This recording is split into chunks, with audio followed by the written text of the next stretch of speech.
Bonjour tout le monde. Before I get started, I want to take a moment to recognize Canadians who are doing some of the toughest jobs in the country. The women and men working in our hospitals, our seniors' homes, and our long-term care facilities are making sacrifices every day. If you do one of these jobs, thank you.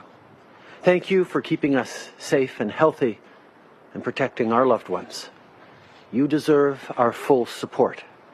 So if you need a hand getting through these tough times, we'll be there for you. Today, we're announcing more help for more Canadians.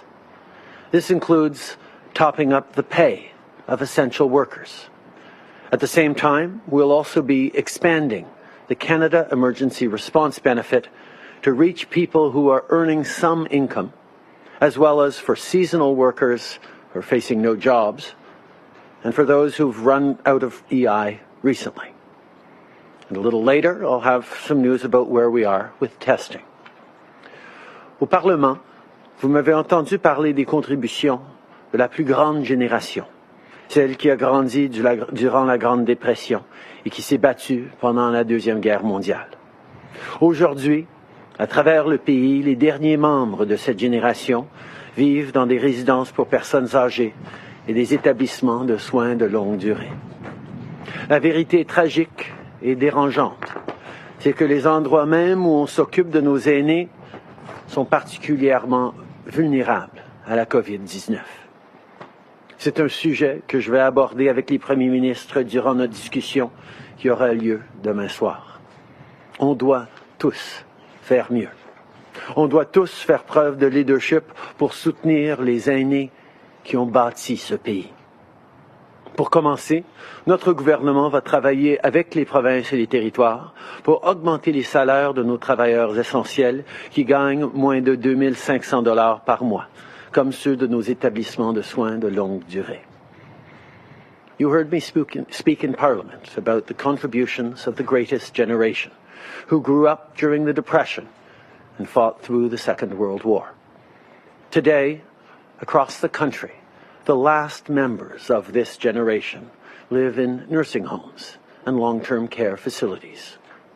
The uncomfortable and tragic truth is that the very places that care for our elderly are the most vulnerable to COVID-19. I will be addressing this with premiers tomorrow night. We all need to do better. We all need to take leadership for the seniors who've built this country. Our government will work with the provinces and territories to boost wages for essential workers who are making under $2,500 a month, like those in our long-term care facilities. For many workers looking after the most vulnerable Canadians, including seniors and those with disabilities, we know conditions have gotten more difficult over the past weeks, and you need support right now. Tomorrow, in our weekly meeting, I will discuss with provincial and territorial leaders the importance of getting this wage boost in place as quickly as possible. As we face an unprecedented threat to public health, you are our most important line of defense. We will do whatever we can to help you do your job and support you through this time. En mars, notre gouvernement a instauré la prestation canadienne d'urgence. Cette mesure fait partie d'un plan qu'on a mis en place pour veiller à ce que tout le monde ait l'aide nécessaire pour traverser cette période difficile. Des millions de personnes ont déjà reçu la prestation, mais on sait que bien du monde n'est pas admissible. Il y a toujours besoin d'aide. Donc aujourd'hui, on va assouplir les critères d'admissibilité pour permettre à encore plus de gens de bénéficier. Si vous gagnez 1 000 $ par mois ou moins, vous pourrez maintenant recevoir la prestation canadienne d'urgence parce que bien des gens ne travaillent pas autant d'heures qu'avant et d'autres doivent s'adapter aux réalités du travail à la pige ou à contrat. Les travailleurs qui ont épuisé leur prestation d'assurance-emploi récemment pourront aussi recevoir la prestation. Et à travers le pays, beaucoup de gens n'auront pas de travail saisonnier cette année à cause de la pandémie. Et donc la prestation canadienne d'urgence sera là pour eux aussi. C'est aussi un contexte difficile pour les artistes et les créateurs à travers le pays. Les lieux culturels sont fermés et le travail se fait plus rare. Le ministre Guilbeault a entendu les artistes qui demandaient que les droits d'auteur pour le travail fait avant cette crise ne soient pas inclus pour accéder à la prestation canadienne d'urgence, et c'est ce qu'on va faire. Alors, en ces moments anxieux, les artistes continuent à nous faire réfléchir, à nous faire rêver et à mettre un peu de soleil dans nos quotidiens, et nous leur en sommes toujours reconnaissants. Today, I can announce that we are expanding the Canada Emergency Response Benefit to include people making up to $1,000 a month, seasonal workers, and people whose EI has recently run out. Maybe you're a volunteer firefighter or a contractor who can pick up some shifts, or you have a part-time job in a grocery store. Even if you're still working or if you want to start working again, you probably need help in making ends meet. So if you earn $1,000 or less a month, you'll now be able to apply for the CERB. If you were expecting a seasonal job that isn't coming because of COVID-19, you'll now be able to apply. And if you've run out of EI since January 1st, you can now apply for the CERB as well. And for others who still need help, including post-secondary students and businesses worried about commercial rent, we'll have more to say to you very soon. No matter who you are or where you live, we're in your corner. Après avoir accepté une première demande d'aide des Forces armées canadiennes pour le Nunavik, le gouvernement du Québec nous a envoyé une deuxième demande pour la base Côte-Nord. Je peux vous confirmer que ce sont les Rangers canadiens qui vont aller leur prêter main forte. After having accepted the first demand for help from the Canadian Armed Forces for Nunavik, the government of Quebec has sent us a second request for Basse-Côte-Nord. I can confirm that the Canadian Rangers will be there to provide support. I want to thank our women and men in uniform and the families who serve alongside them for all that they do. Whenever we need you most, you're always there for us. Par moments, on peut se sentir dépassé par les événements. On est dans une situation qui peut paraître irréelle et c'est pas toujours facile de composer avec tout ce qui se passe autour de nous. Cette semaine, le gouvernement lance un portail qui rassemble toutes les ressources en matière de santé mentale qui sont à votre disposition. Vous pouvez aller au canada.ca ou utiliser l'application Canada COVID-19 pour parler à quelqu'un. Il n'y a aucun gêne à se sentir comme ça. L'important, c'est d'aller chercher de l'aide. If you're feeling overwhelmed, know that you aren't alone. And there are people who can help.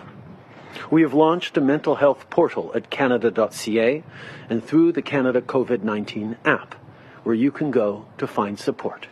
So if you need to, please reach out. We'll be there for each other. Finally, we have more news today to share on testing. Lumen Ultra from New Brunswick, with whom we signed a contract, is now ramping up production to supply enough COVID-19 test chemicals to meet the weekly demand in all provinces. And in the last few days, we received a new batch of swabs to make sure every province has the supplies they need to keep testing. Whether it's reagents or test kits, we are ensuring that Canada has the tools to fight this virus. Tomorrow, I'll also be speaking with the other G7 leaders about continuing to coordinate a strong and effective global response to this pandemic. L'entreprise Lumen Ultra du Nouveau-Brunswick est en train d'augmenter sa capacité de production de façon à fournir assez de produits chimiques pour effectuer les tests de COVID-19 qu'il faut faire à chaque semaine dans toutes les provinces. Et au cours des derniers jours, on a reçu plus d'écouvillons pour les provinces. Je sais que tout le monde veut savoir quand est-ce que la vie va reprendre son cours. Et la réalité, c'est qu'on ne peut pas vous donner une date précise. Mais voici ce qu'on sait. Pour que ça se termine, il faut rester chez vous. Il faut limiter nos déplacements le plus possible et garder une distance de 2 mètres avec les autres. Et si tout le monde fait sa part, on va passer à travers ensemble. Merci. Thank you, Prime Minister. We'll now go to the phone for questions. There will be one question and one follow-up. Operator. Thank you. Merci. La première question, Michel Lamarche, TVA Nouvelle, à vous. Bonjour, M. Trudeau. J'aimerais vous entendre sur les discussions qui ont eu cours avec Québec sur une possible intervention des forces armées canadiennes dans les CHSLD. On nous dit 150 membres de la division médicale. Visiblement, c'est insuffisant, mais est-ce que ces membres sont prêts à être déployés? On est en discussion continue avec Québec et les autres provinces pour voir comment on peut aider encore plus. On a mis sur pied un portail où les gens qui ont de l'expérience médicale ou de l'expérience spécialisée peuvent offrir leur aide et on a partagé ce portail-là avec toutes les provinces. On continue de travailler directement avec Québec sur les demandes qu'ils ont d'avoir plus de ressources et on va continuer de travailler avec le Québec là-dessus.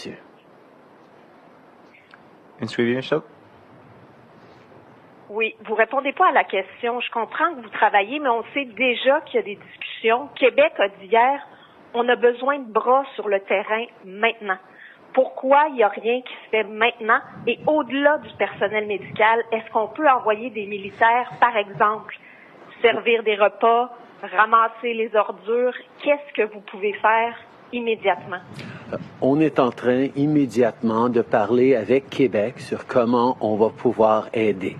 On reconnaît qu'il y a des besoins au Québec et à travers le pays et c'est pour ça qu'on travaille avec les provinces pour leur fournir, si c'est possible, les ressources dont ils ont besoin. On est là pour être partenaire, on est là pour poursuivre ces discussions et amener de l'aide dans le plus court terme si c'est possible et si c'est nécessaire. Merci. Prochaine question. Operator. Thank you. Merci. Prochaine question, Mélanie Marquis, La Presse. À vous. Oui, bonjour, M. Trudeau. J'aimerais que vous me disiez ce que vous pensez de la décision des États-Unis de geler le financement à l'Organisation mondiale de la santé. Ma priorité, la priorité du gouvernement maintenant, c'est de faire tout ce qu'on peut pour protéger les Canadiens, pour assurer la santé et la sécurité des gens à travers le pays. Et ça implique travailler avec les experts ici au Canada et à travers le monde. Et on va continuer de faire ce travail important pour les Canadiens. Okay. One of the things that is so important for Canada to do is to continue to work with local experts and international experts to do everything we can to fight this virus and keep Canadians safe and protected. That's what we will continue to do. Je veux bien, mais craignez-vous que ça ait des conséquences, M. Trudeau, sur la lutte globale à la pandémie, contre la pandémie de la COVID-19? Je vais avoir la chance demain de discuter avec les autres chefs du G7 pour parler justement de comment on va s'assurer de bien coordonner et de continuer de travailler de tous nos efforts pour contrer la COVID-19 et pour coordonner notre approche ancrée dans la science et travaillant avec les experts à travers le monde. Merci. Prochaine question. Thank you. Merci. The next question, Justin Ling, Freelance. Please go ahead.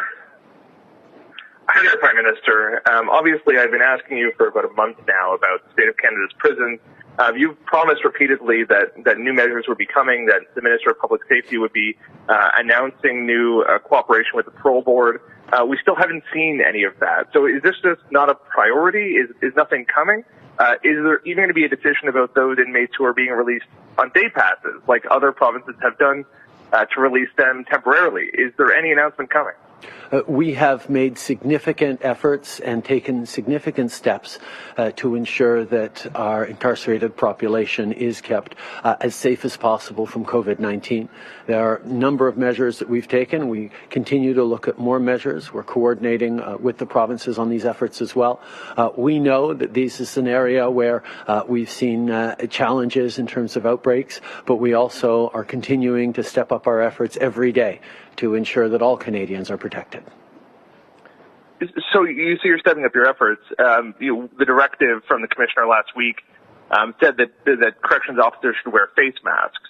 The Corrections Canada has previously said they're providing soap and hand sanitizer. By all accounts, those things aren't happening. So if the work you're doing isn't happening, do you need to change tack?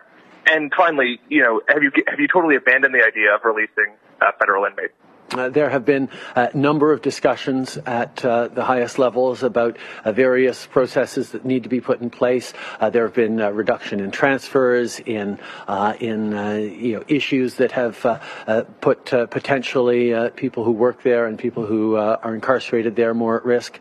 We have taken a number of measures. We will continue to look at taking more measures, and we will ensure that the measures in place are properly followed. Okay. Nous reconnaissons à quel point c'est important d'assurer que nous protégeons ceux qui travaillent, ceux qui sont incarcérés dans nos institutions fédérales. C'est pour ça qu'on a mis en place des mesures spécifiques. Nous allons continuer de veiller à ce que ces mesures soient suivies et nous allons toujours chercher des nouvelles façons d'assurer la protection de ces gens. Merci. One more question on the phone, operator.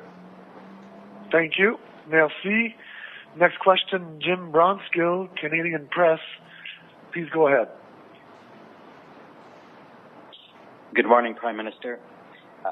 Social distancing advice differs from jurisdiction to jurisdiction, from Vancouver closing Stanley Park to cars, so more people can walk around it, to Ottawa's local experts telling people to basically not chat on their driveway with neighbors.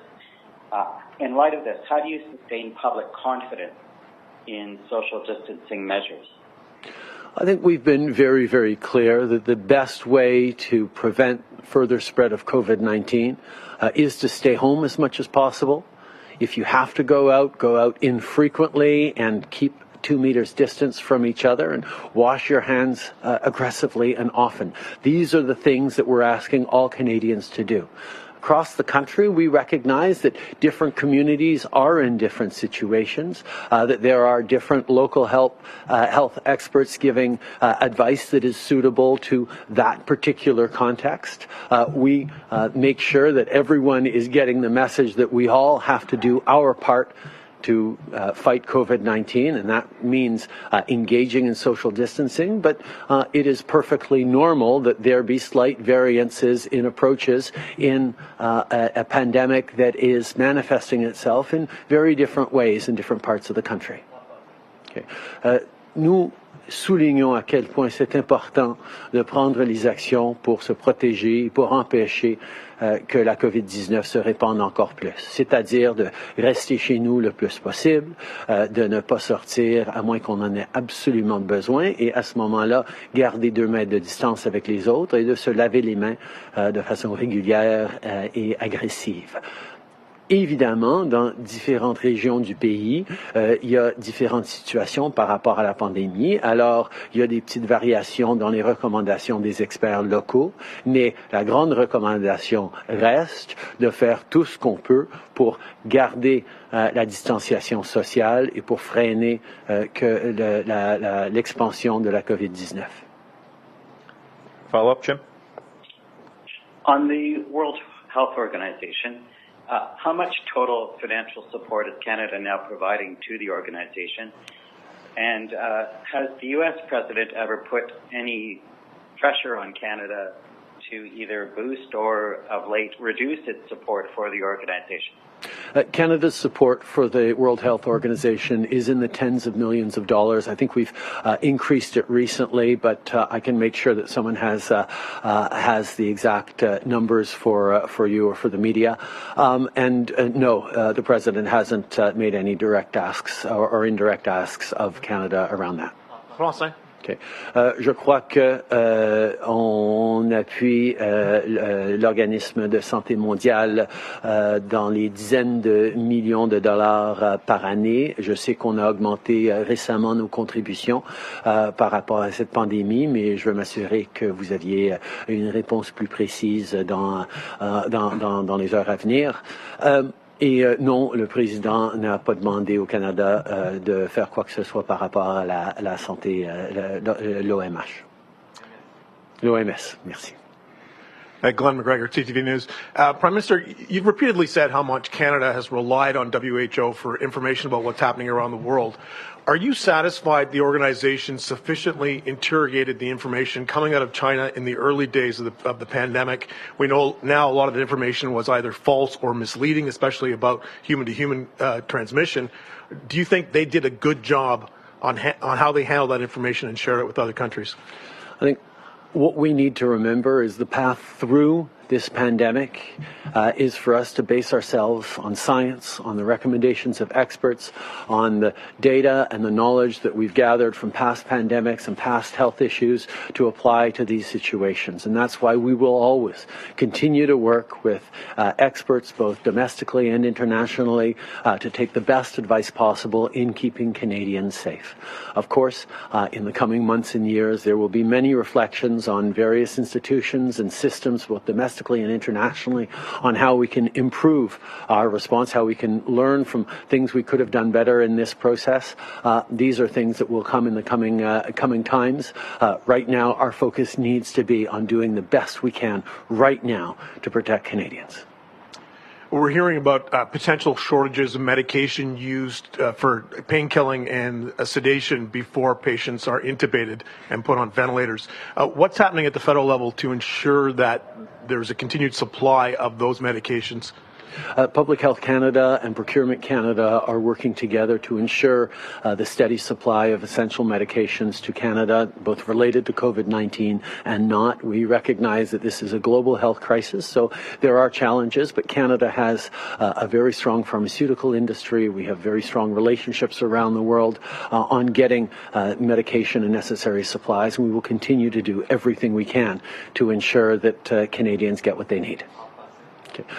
Nous avons nos équipes et nos ministères en train de travailler avec les provinces, avec nos partenaires à travers le monde pour s'assurer de la disponibilité des médicaments et des denrées essentielles. Nous allons toujours faire ce qu'on a besoin de faire pour assurer que les Canadiens aient les produits nécessaires. On reconnaît qu'on est dans une crise de santé mondiale, mais le Canada devrait toujours avoir l'équipement nécessaire pour aider les Canadiens. Hi, Tom Perry with CBC News. On the WHO, you were just asked this, but the Conservatives and others have raised concerns that the WHO was too willing to take the word of the Chinese regime early on in the pandemic. Do you share those concerns?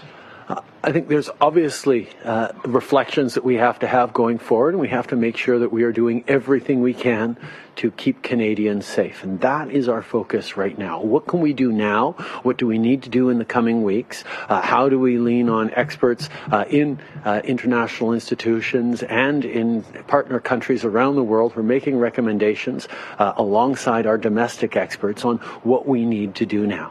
There will be plenty of time as we move forward to reflect on challenges that were faced in the past. We need to learn and move forward as quickly as we can. And you said yesterday that you're talking to the provinces and territories about eventually reopening the economy. Can you say what work specifically you're doing with the provinces and territories to do this? And you also said that there are different points along the spectrum of the pandemic. So do you see when things do start returning to normal, is that going to be on a provincial level, a local level, a national level? How's it going to work? Well, we recognize that this pandemic is going through very different phases at different points, different places across the country. One size fits all will not work for a country as diverse as Canada, but the overarching principles are extremely important. We know, regardless of where you are in the country, we need to get through this first wave before we can start releasing some of the rules around social distancing and staying at home. How that release works will vary from region to region, from industry to industry, and coordination at the federal level on how we do that is going to be very important. But with spring coming, people are looking outside, wanting to get out, wanting this to be over. I understand that. It will be weeks more before we can seriously consider loosening the restrictions. It would be terrible if we were to release restrictions too early and find out that we're suddenly back in another big wave of COVID-19 and everything we've gone through up to now would have been for nothing, because we'll find ourselves once again in the same situation. If we hold on through this period now, as long as we have to, once we are able to release things, we will be able to better control how things move forward. But as impatient as people are getting all across the country, we need to continue to hold on if what we're doing now as sacrifices are going to be worth it. Okay.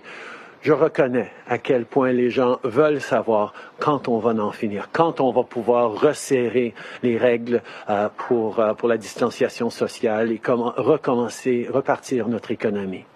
La réalité, c'est que si on commence à relâcher trop rapidement, on peut facilement se trouver dans une situation pareille que maintenant ou encore pire avec une autre vague qui arrive presque immédiatement. Et dans ce cas-là, tout ce qu'on est en train de faire maintenant aurait été pour rien. Les gens sont en train de prendre des sacrifices maintenant, prendre des moments vivre des moments extrêmement difficiles.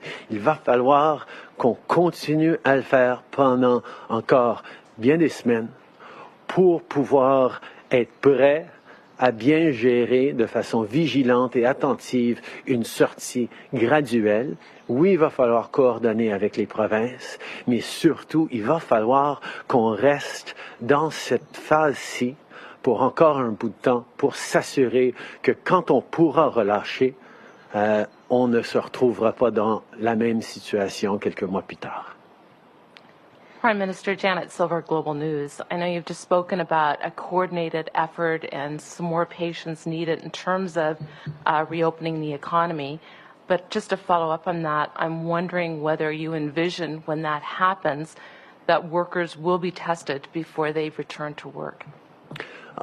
Obviously, when we are able to loosen the controls on social distancing and start to reopen our economy, massive, rapid testing on a very wide-scale basis will be an essential part of the vigilance we have to have. There will also be a need for very aggressive contact tracing whenever there is a case that appears. We are going to have to be extremely quick about responding to any future outbreaks in future waves. But in order to get to that point, we need to continue doing what we are doing now for many more weeks. We cannot be in a rush to get things going again, because if we move too quickly to loosen all these controls, everything we're doing now might have been for nothing. We'll find ourselves in another peak just as bad as this one or worse, and it will be extremely damaging both to how Canadians feel, but also to our economy. That's why we are going to be extremely careful about any steps towards reopening the economy. It seems like over the past days, people are talking about, when we reopen this, we'll do this, we'll reopen that. It's not happening yet. If we reopen too soon, everything we're doing now might be for nothing. We are making sacrifices. We're there for each other. We need to hold on still. And then, once we're ready, once we feel we're through, once the experts are telling us that we can talk about reopening the economy a little bit, we will take very careful steps and do that. Okay. Je reconnais que depuis plusieurs jours, plein de gens sont en train de parler de la rouverture de l'économie, de la reprise de nos travaux, de pouvoir sortir de chez eux. Je sais que c'est excitant. Avec le printemps, les gens ont vraiment hâte à ça. Mais je dois vous dire, On n'est pas rendu là, on est loin de là encore. Si on rouvre trop rapidement, on pourrait facilement se retrouver dans une situation pire que ce qu'on est maintenant. Et tout ce qu'on a fait depuis plusieurs semaines aurait été pour rien et tout sera à recommencer. On ne veut pas vivre ça. Donc, soyez patients. Continuer cette belle, magnifique discipline qu'on est en train de démontrer en tant que Canadiens, d'être là les uns pour les autres, de protéger nos travailleurs de santé, de faire tout pour protéger nos aînés. Et on va passer à travers, mais il faut continuer de tenir bon. Prime Minister, as we see the horrific stories unfold each day across the country with regards to long-term care facilities, people getting sick, people being abandoned, many dying, if your mom was in one of these facilities, what would you do? I can't imagine what so many Canadians are going through right now with loved ones who are suffering, people they can't even visit right now, seniors worried about falling ill and not being able to see their kids and grandkids again. These are the things that we need to focus on as a country. That is what I will be speaking with premiers about tomorrow night, how the federal government can support the premiers in their responsibility in their jurisdiction over long-term care facilities and senior care, to make sure that we are supporting the heroes who are working in extraordinarily difficult situations for very low pay, to continue that work safely and mostly to keep our elders safe. This is a situation where, as a society, as a country, we need to pull together to be there for our elders who built this country. That's what we're going to focus on in the coming days. Nous reconnaissons à quel point c'est essentiel d'être là pour nos aînés, d'être là pour ceux qui travaillent à des salaires extrêmement modestes pour aider nos aînés. Nous devons continuer d'être là pour eux. C'est ce sur quoi je vais m'attarder avec les premiers ministres demain pour voir comment on peut appuyer ceux qui travaillent avec nos aînés, mais aussi appuyer nos aînés à assurer qu'on les garde en santé, en sécurité. Ils sont en train de vivre des moments extrêmement difficiles, d'anxiété, de peur et d'incertitude s'ils vont pouvoir revoir leurs enfants, leurs petits-enfants. C'est un moment extrêmement difficile et en tant que société, nous devons de faire mieux pour eux. Bonjour, Philippe Vincent Fossé de Radio-Canada. Sur les CHSLD, sur les centres d'hébergement longue durée, l'armée peut possiblement intervenir. Est-ce que concrètement, vous voulez les envoyer simplement le personnel médical ou vous pensez à envoyer d'autres corps de l'armée, d'autres personnes à l'intérieur des Forces armées canadiennes pour faire d'autres métiers puis prêter main forte justement à ce personnel qui est débordé et sous-payé? On est en train de discuter avec Québec et les autres provinces pour voir comment on peut envoyer plus de ressources. On a eu, comme j'ai dit, 2 demandes spécifiques du Québec pour envoyer l'armée au Nunavik et à la Basse-Côte-Nord. Nous allons continuer de travailler avec la province. Nous allons répondre à toutes sortes, à toute demande qu'ils vont nous faire sur quoi que ce soit. On est là pour aider, pour travailler avec les provinces comme ils le voient nécessaire. Okay. There have been 2 requests so far by Quebec to send in support from the Canadian Armed Forces in both Nunavik, in northern Quebec, and in Basse-Côte-Nord. These are things that we are doing. As any more requests come in, we will look to support Quebec or other provinces who are asking for help from the federal government, regardless of what that help looks like and what they're asking us. We will be there to help out as provinces need help. Sur la pandémie comme telle, vous dites qu'il faut continuer de faire ça pour arrêter la pandémie, mais en même temps, ce qu'on fait en ce moment, c'est ralentir la propagation. On ne l'arrêtera pas tant qu'il n'y a pas de vaccin ou une immunisation collective. Le vaccin n'est pas encore développé, puis on en a encore pour plusieurs mois. Est-ce qu'il y a des scénarios qui sont évalués par votre gouvernement sur une certaine immunisation collective, de reprendre certains secteurs pour que cette immunisation-là puisse voir le jour et protéger certaines personnes comme d'autres pays le font? Le grand danger, c'est de voir notre notre système de santé débordé. Et on pourrait passer d'un taux de mortalité de 2 ou 3% à des 10-15% qu'on a vu dans d'autres pays. C'est ça qu'on veut absolument éviter. Alors effectivement, on est en train de ralentir la propagation de la COVID-19 et on est aussi en train de développer des méthodes et des capacités techniques par des tests de dépistage, technologiques par la capacité de suivre les contacts et s'assurer qu'on sait qui aurait pu être infecté à partir d'un certain moment ou d'un certain lieu. On est en train de développer les outils pour pouvoir être assez vigilant une fois qu'on aurait passé à travers cette première vague de la COVID-19 pour desserrer un petit peu les contrôles sur l'économie et sur les citoyens. Mais nous reconnaissons que tant qu'il n'y aura pas de vaccin, on va devoir continuer d'être extrêmement vigilant, de réagir extrêmement rapidement si jamais il y a une résurgence de la COVID-19. Et c'est toutes ces réflexions-là que nous sommes en train d'entamer. Mais comme je l'ai dit, il va falloir qu'on reste dans cette phase-ci de restriction assez sévère pour pouvoir gagner le temps, gagner la capacité et voir cette première vague ralentir assez pour regarder les prochaines étapes. Okay. We know that until there is a vaccine for COVID-19, we are going to have to remain extremely vigilant as a world, as a country, to resurgences, even once this first wave is through. Once we see this first wave pass through Canada without having overwhelmed our healthcare system and our healthcare workers, as we certainly hope, we will be able to look very carefully at how, with extraordinary vigilance and very rapid response times to any future resurgences of the virus, we can carefully re-engage in certain sectors of our economy in loosening up the restrictions.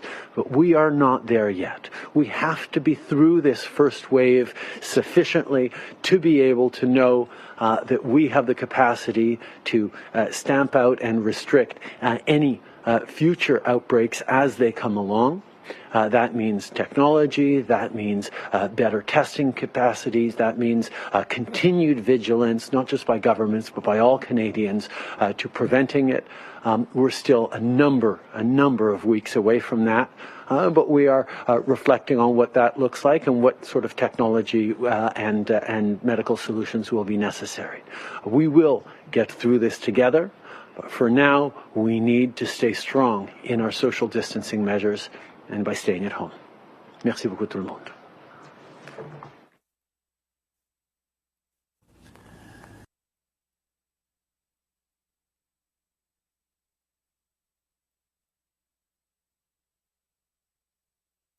California, 71 deaths yesterday. Today we recorded 63 deaths, some 821 families. Again, every number, not a statistic, but a life being torn asunder. And I just want to extend my heartfelt condolences and also extend appreciation for not only those loved ones and their families impacted, but I had the privilege yesterday of talking to over 150 faith leaders from every conceivable part of this state. And one common thread was how one deals with grief at this time, particularly the loss of a life, and how one organizes funeral services and all the logistical challenges that in the best of the times are difficult, but at this moment are made even more challenging. And so, again, I just felt important to begin by recognizing the totality of the crisis that's still at hand, not only here in the state of California, but all throughout the nation.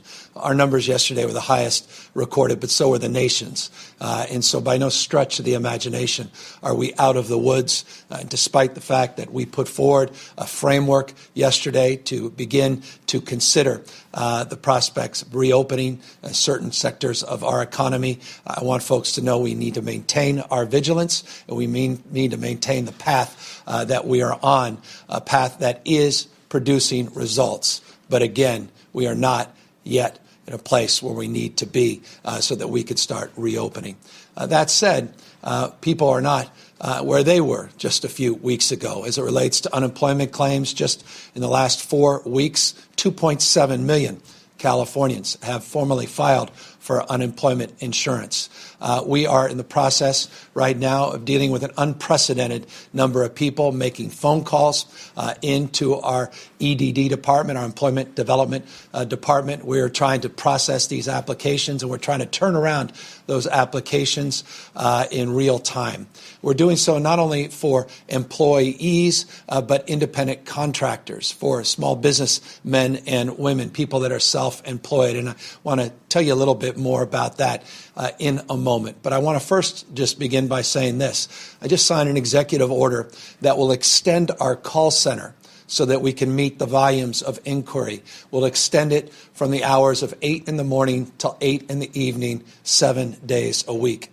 A few days back, I commented that the EDD department had a call center since 2013 that was operating from 8 a.m. to noon, just 5 days a week.